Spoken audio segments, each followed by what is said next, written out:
Assalamualaikum warahmatullahi wabarakatuh. Perkenalkan, nama saya Putri Syadam dengan NIM 9414124081 dari kelas D Ilmu Ekonomi. Video ini dibuat untuk memenuhi tugas ekonomi keuangan dan perbankan dengan dosen pengampu Bapak Bobi Rantopayu, SSI ME. Pada kesempatan ini, saya akan menjelaskan mengenai salah satu kasus fraud asuransi di Indonesia, yaitu kasus PT Asuransi Tugu Pratama Indonesia atau yang dikenal dengan Tugu Insurance. Kasus ini terungkap pada tahun 2021 dan ditangani oleh Kejaksaan Agung Republik Indonesia. Peristiwa ini terjadi di Jakarta dan berkaitan dengan dugaan penyimpangan dalam pengelolaan investasi perusahaan. Latar belakang kasus, perusahaan asuransi menghimpun dana dari masyarakat dalam bentuk premi. Dana tersebut tidak disimpan begitu saja, melainkan dikelola dan diinvestasikan agar berkembang dan dapat digunakan untuk membayar klaim nasabah di masa depan. Namun, dalam praktiknya, pengelolaan dana tersebut harus dilakukan dengan prinsip kehati-hatian atau prudential principle, karena dana yang dikelola merupakan dana milik masyarakat. Dalam kasus PT Asuransi Tugu Pratama Indonesia, ditemukan adanya dugaan penyimpangan dalam pengelolaan investasi perusahaan yang mengakibatkan kerugian negara dalam jumlah besar. Berikut kronologi kasus. Pada periode sekitar tahun 2017 hingga 2018, manajemen perusahaan melakukan beberapa kerjasama dan penempatan dana investasi pada instrumen tertentu. Namun diduga, investasi tersebut tidak melalui analisis risiko yang memadai, tidak mempertimbangkan prinsip kehati-hatian secara optimal, serta terdapat indikasi konflik kepentingan dalam proses pengambilan keputusan. Seiring berjalannya waktu, investasi tersebut mengalami penurunan nilai dan menimbulkan kerugian yang cukup besar. Pada tahun 2021, setelah dilakukan audit dan investigasi, Kejaksaan Agung melakukan penyidikan dan menetapkan beberapa pihak sebagai tersangka karena diduga merugikan keuangan negara. Kasus ini kemudian dikategorikan sebagai dugaan tindak pidana korupsi dalam pengelolaan dana investasi perusahaan asuransi. Berikut analisis berdasarkan 4 risiko asuransi.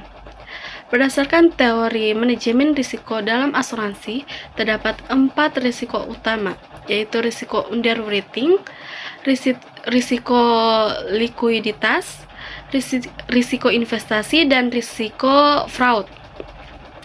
Saya akan menjelaskan keterkaitan kasus ini dengan keempat risiko tersebut.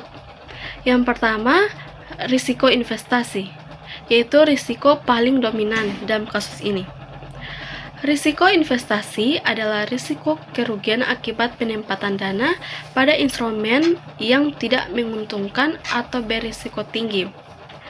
Dalam kasus ini, risiko investasi menjadi faktor utama karena dana perusahaan ditempatkan pada instrumen yang tidak dikelola secara hati-hati.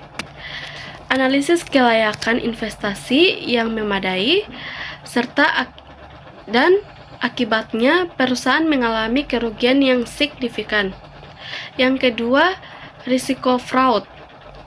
Risiko fraud adalah risiko yang timbul akibat tindakan kecurangan atau penyalahgunaan wewenang. Dalam kasus ini terdapat dugaan penyalahgunaan jabatan, pengambilan keputusan yang tidak transparan, serta potensi konflik kepentingan. Hal ini menunjukkan adanya fraud internal dalam manajemen perusahaan. Yang ketiga, risiko likuiditas. Risiko likuiditas adalah risiko ketika perusahaan tidak mampu memenuhi kewajiban pembayaran klaim tepat waktu. Kerugian investasi dapat mengurangi ketersediaan kas perusahaan. Jika kerugian tersebut berlanjut, maka perusahaan berpotensi mengalami kesulitan dalam membayar klaim kepada nasabah. Yang keempat, risiko underwriting. Terjadi ketika premi yang diterima tidak sebanding dengan risiko yang ditanggung. Walaupun bukan penyebab utama dalam kasus ini, namun ketika investasi gagal, maka cadangan dana untuk menutup kewajiban polis menjadi terganggu, sehingga keseimbangan antara aset dan kewajiban perusahaan menjadi tidak stabil. Berikutnya dampak kasus. Dampak dari kasus ini antara lain kerugian negara dalam jumlah besar, penurunan kepercayaan masyarakat terhadap industri asuransi, meningkatnya pengawasan regulator terhadap perusahaan asuransi, serta terganggunya reputasi perusahaan. Berikutnya, pendapat saya sebagai otoritas. Jika saya menjadi otoritas atau regulator seperti OJK, maka langkah yang akan saya lakukan untuk mencegah kasus serupa adalah yang pertama, memperketat regulasi investasi dengan membatasi penempatan dana pada instrumen berisiko tinggi dan mewajibkan diversifikasi portofolio. Yang kedua, memperkuat penerapan good corporate governance dengan meningkatkan peran komisaris independen dan komite audit.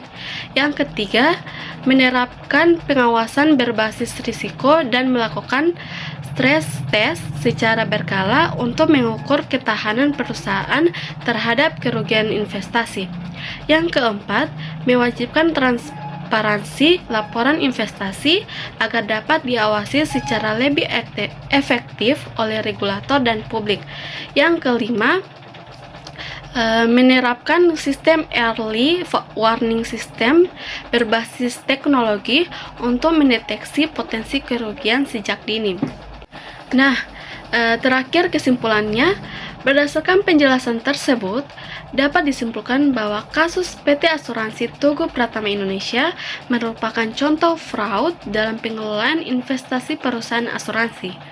Risiko yang paling dominan dalam kasus ini adalah risiko investasi dan risiko fraud, serta terdampak pada risiko likuiditas dan underwriting.